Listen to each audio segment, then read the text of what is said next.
DJ Tilak Ram SP DJ Tilak Ram SP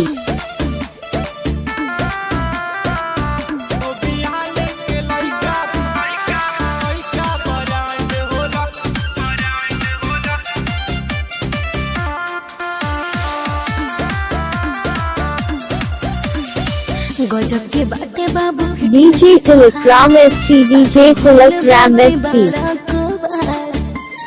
है बाबू बोला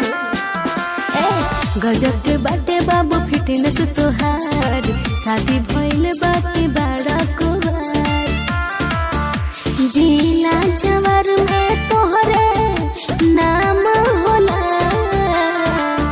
असहिना लइकिन के डिमांड होला दो बिहान के लइका ब्रांड होला असहिना लइकिन के डिमांड होला दो बिहान DJ Tilak Ram SP DJ Tilak Ram SP ही बात बा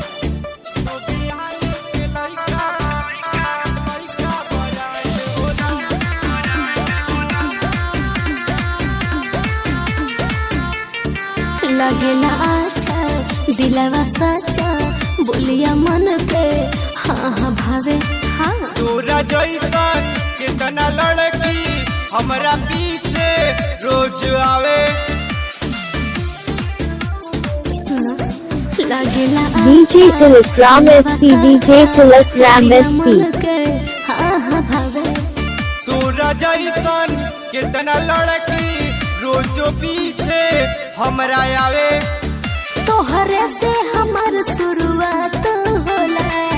का बुझला असहिना लइकिन के डिमांड होला दो बिहान के लइका ब्रांड होला असहिना लइकिन के डिमांड होला दो बिहान के लइका ब्रांड होला हाँ तो देखा जाए DJ Tilak Ram SP DJ Tilak Ram SP